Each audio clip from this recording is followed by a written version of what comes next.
Hey everybody, welcome back to the channel again. Today's video, we're going to be doing a fuel filter on my 2016 Dodge Ram 1500 EcoDiesel.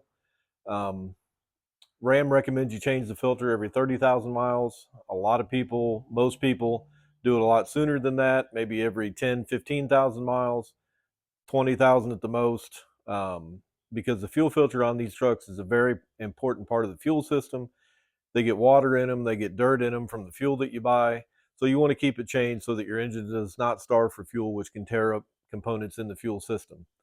I'm going to show you how to do it today, and let's get started. Okay, so the stuff you're going to need to do this, obviously a drain pan, it's already under the truck. You're going to need your new fuel filter.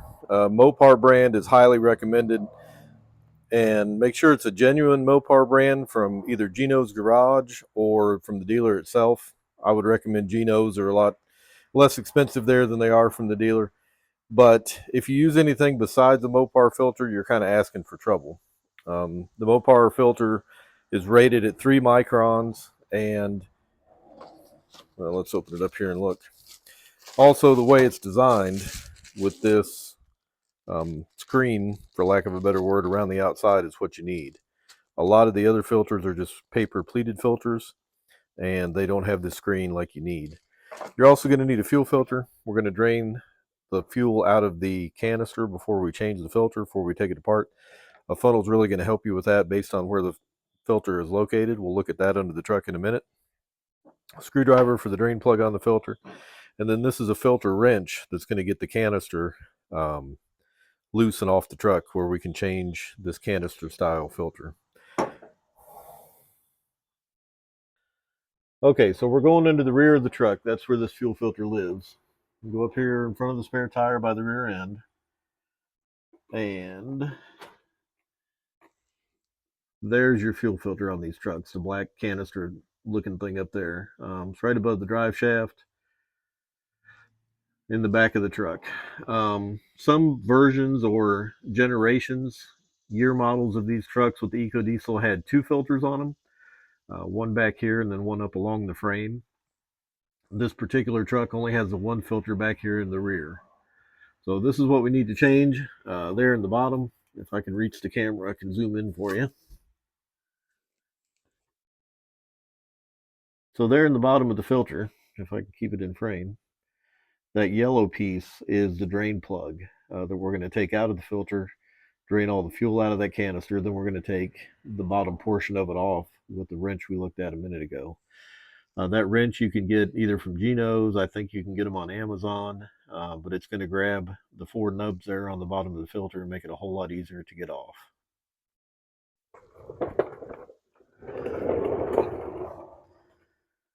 So I'm not able to get the camera up in here while I work, so I'm going to have to do it kind of a step at a time and show you. What I've done so far is crack that drain plug loose on the bottom, stuck my funnel under there, and I've got it running down into the drip pan. Where the filter is located over top of this drive shaft, the fuel is going to hit the side of the drive shaft, run back here, run all over, and then drip on the floor. So this funnel idea is how you can do it without making a mess. We see that fuel's draining there into the drain pan out of the bottom of the funnel. So we're just going to hang out and wait until the filter's empty, and then we're going to take that bottom canister off. Okay, the fuel is done draining, or mostly so. So we're going to go ahead, use our wrench, our red wrench that we saw earlier, and go ahead and unscrew the filter. So I'm really glad that we changed this. Before I bought the truck, which was roughly 3,000 or 4,000 miles ago, the dealership did a service on it, changed the engine oil, changed the fuel filter, at least according to their paperwork. I'm very glad that I'm doing this again, because obviously they did not put a Mopar filter in it. It's a Wix filter. Here's a side-by-side comparison of what I was talking about. This, of course, is the Mopar filter in my hand.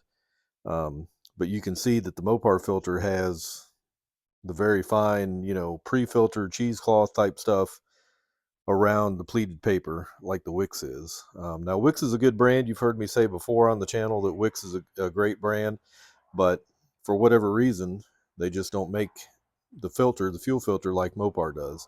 So I'm very glad that We're going back with this Mopar filter, and I'm glad that I decided to look into this and change the filter before it was actually due. So I just did a little bit of research on this Wix filter. I wanted to find out what the Micron rating was, which the Micron rating is 4. But what I also found out, and the Mopar is supposed to be 3, but from what I also found out is that that Wix part number right there, if I can get it in frame and clear, WF10245, has been superseded by another part number, which has the screen around the outside and the plastic ribs just like the Mopar filter did.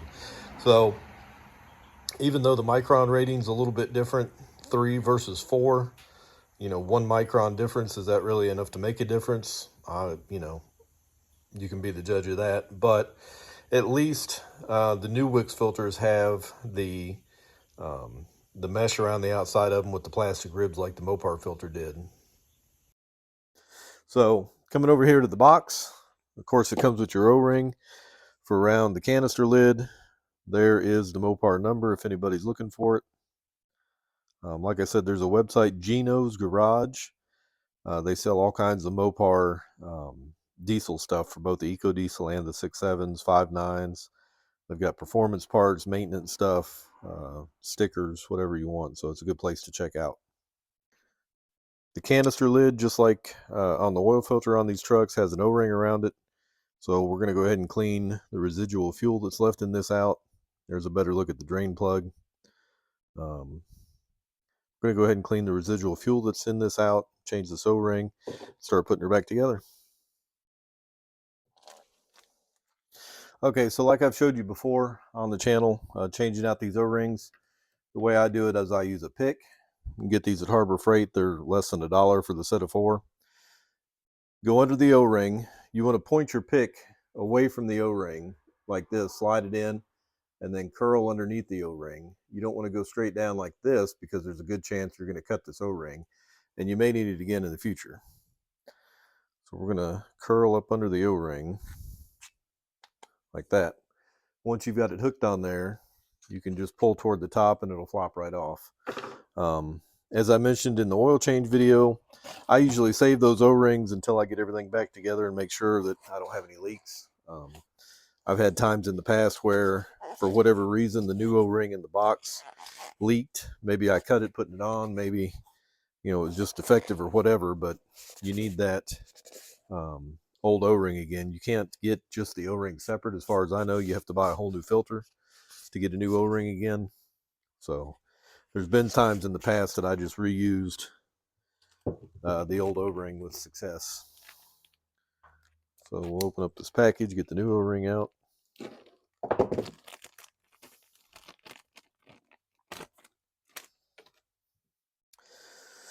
Lay it over, put your pick underneath of it, and then just twist it around the housing.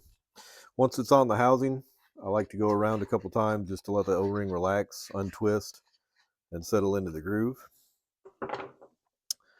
Before we put this back together, you want to use some kind of lubrication. Diesel fuel is the best. You can use a little bit of oil on here. It's not going to hurt it as long as you use just a little bit. So that's probably what we're going to do because I don't have any diesel fuel handy. But I do have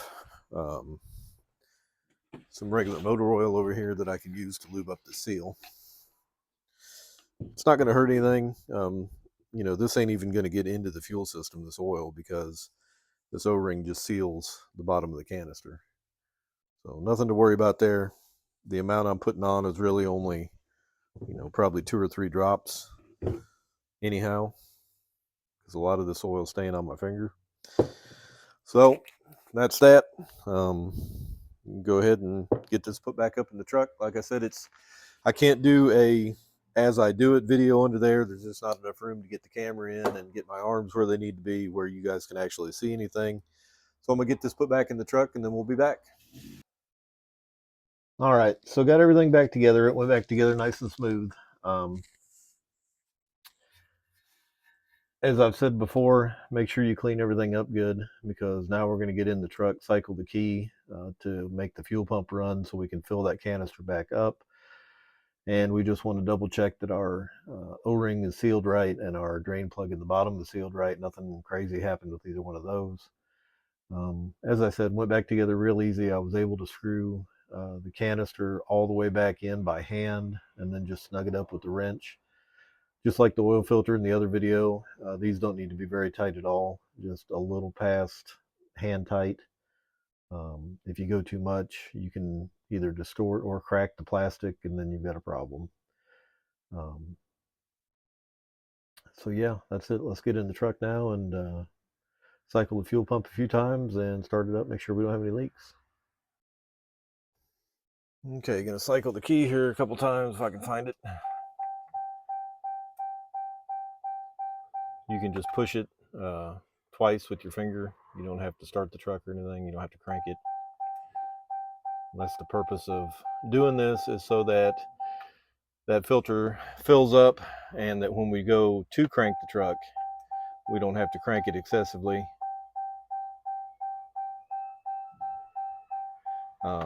It will start hopefully pretty quick.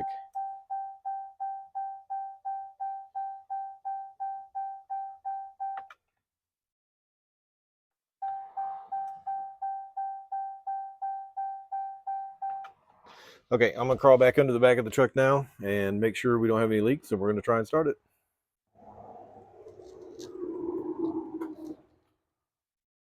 Looks like everything's nice and dry. The canister's still dry, but it looks like we're good to go. So let's go back in the truck and start it up.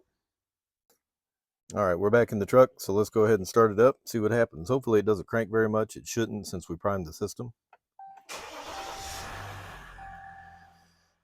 There we go. So I'm gonna let it run for a few minutes just to make sure there's no air in the line or anything like that.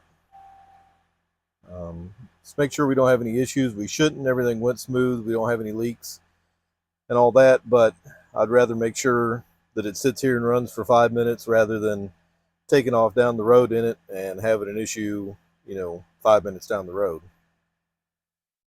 All right, folks, truck's been running like this for 5, 6, 7 minutes now. Nice and smooth, just like it's idling at the moment. No issues, no leaks again, so I'm confident we've got everything buttoned up and good to go. If you liked the video, please click like, subscribe, leave me some comments on what you thought about the video and what you think about the filters, whether it's okay to run whatever kind of filter or whether you should stick with the dealership brand, I guess. So let me know. I appreciate you watching very much. Thanks. Have a great day.